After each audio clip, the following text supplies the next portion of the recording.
dans ce nouveau Culture Mag, le rendez-vous consacré aux arts, au spectacle et avec aujourd'hui, comme toute la semaine d'ailleurs, un focus particulier sur Cannes. Les palmes sont remises dimanche, mais les rumeurs courent déjà sur le sable. Vincent Lindon fait son grand Vincent Lindon. Avec la loi du marché, il serait bien parti pour un prix. Cannes encore avec un focus sur un film présenté le week-end dernier en compétition officielle, Le Fils de Saul, un film hongrois, un film âpre, ambigu qui place la caméra sous le point de vue des Sonderkommando, ces juifs obligés de travailler à l'extermination des leurs dans les camps. Et puis pour rester encore dans le cinéma, mais cette fois sous un angle un peu plus léger, enfin plus musclé on va dire, c'est toujours en France, mais c'est pas à Cannes, c'est à Nice. Le grand Sylvester Stallone montre ses peintures. À défaut de tapis rouge, et ben il a le droit, comme tout le monde, de peindre à ses heures perdues.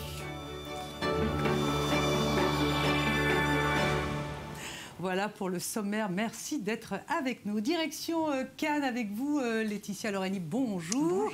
Avant que vous nous parliez des premières rumeurs de la Croisette, je voudrais qu'on fasse un focus sur un film qui a été présenté le week-end dernier, le troisième film en compétition officielle, Le Fils de Saul, un film âpre signé du Hongrois Laszlo Zemes.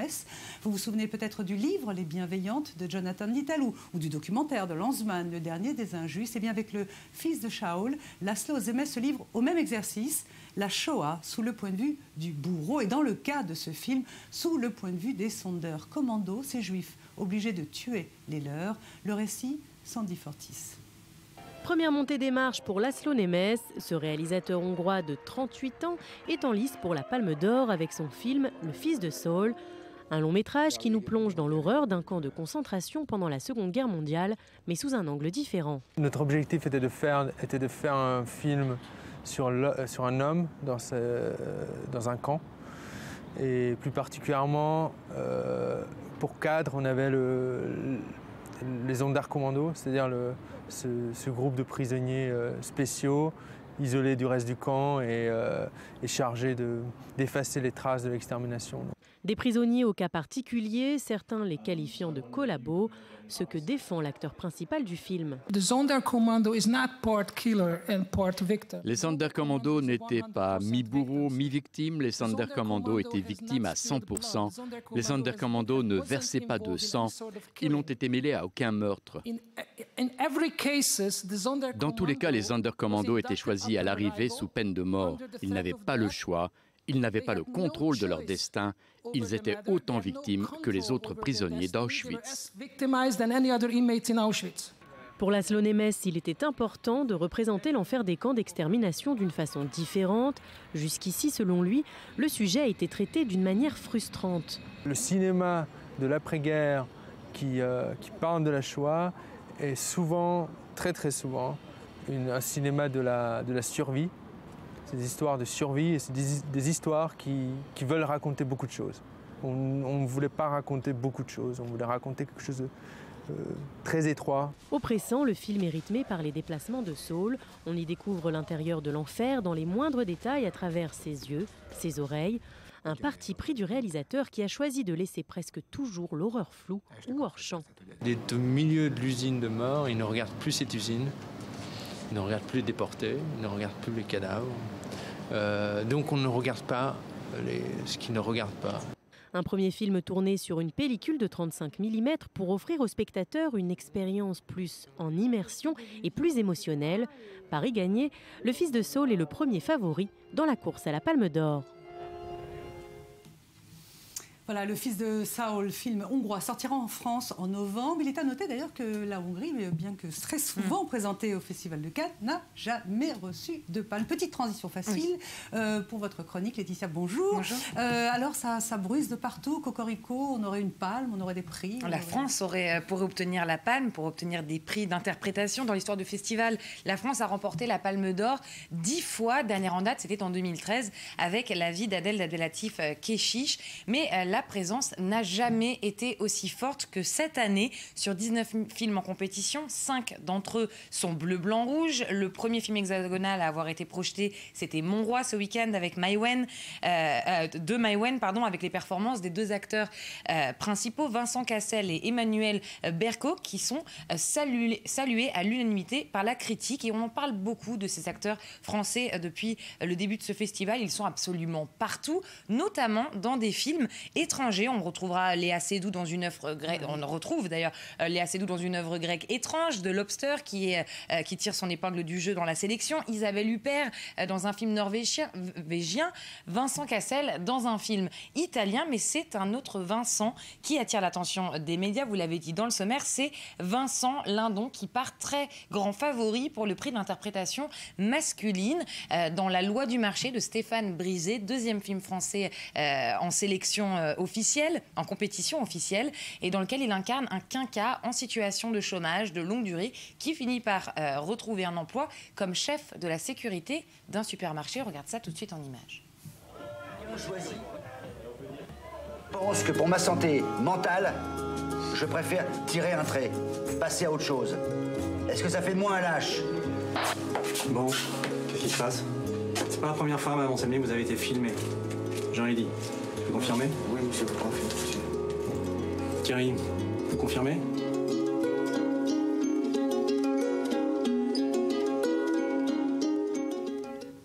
Voilà, du grand Vincent Lindon, Voilà. donc parti peut-être pour un prix. Voilà, et avec comme compétiteur principal Vincent Cassel, Harvey Keitel et Michael Caine cette année.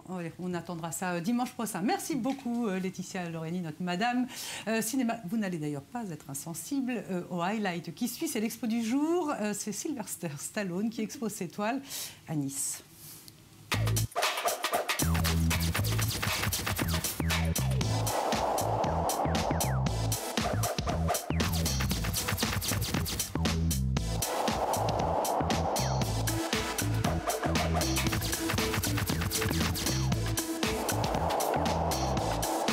C'est l'apogée de la polyvalence. Si Schwarzenegger est devenu un temps gouverneur de Californie, Stallone, lui, est devenu artiste peintre. Et c'est le musée de Nice qui accueille une exposition solo de Monsieur Muscle.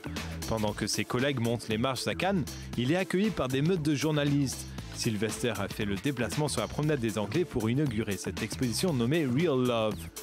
Il n'a pas épargné le public de ses maximes philosophiques. La peinture est la forme la plus honnête de tous les arts, explique-t-il. Œuvres abstraites, autoportraits, c'est un travail haut en couleur que nous présente l'interprète de Rocky et de Rambo jusqu'à la fin du mois.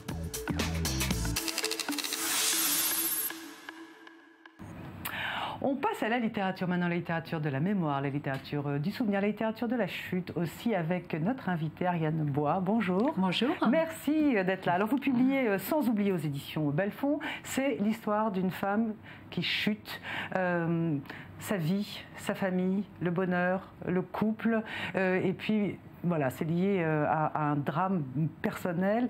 Quelle est la part autobiographique de ce livre, Ariane? Alors, comme vous l'avez dit, c'est l'histoire d'une jeune femme qui s'apprête à partir en vacances avec son mari et ses enfants en bas âge. Et puis, elle allume la radio et elle apprend par la radio que sa mère est morte dans un accident d'hélicoptère. Et c'est forcément une mort d'une brutalité inouïe, d'une violence incroyable. Et c'est ce qui m'est arrivé. J'ai perdu ma mère dans ces conditions exactes et j'ai voulu partir de ce fait de ma vie qui est pour raconter l'histoire d'une femme qui devait aller très loin pour trouver sa vérité, pour l'histoire d'une chute, mais aussi d'une reconstruction et d'une renaissance. Une renaissance, résurrection par l'amour et aussi par la mémoire. Alors on va rentrer un peu plus dans le détail parce que c'est vrai que ce drame épouvantable, la perte de la mère de votre héroïne, ça arrive très très vite.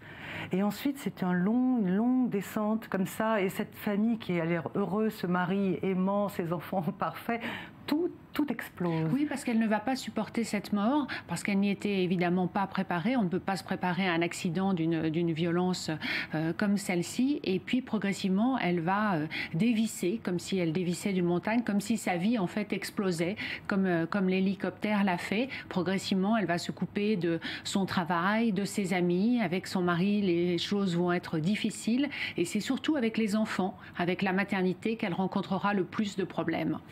Ariane, vous avez dit que côté autobiographique. Vous avez perdu votre maman. Est-ce que vous avez mis longtemps à pouvoir écrire cette histoire? Oui, j'ai mis 20 ans à écrire cette histoire. Je la portais en moi et il fallait vraiment le passage du temps pour s'y mettre. J'ai voulu que ce ne soit pas un témoignage. J'ai voulu passer cette histoire au tamis de la littérature. C'est pour ça que l'héroïne a fait des choix que je n'ai pas fait moi-même.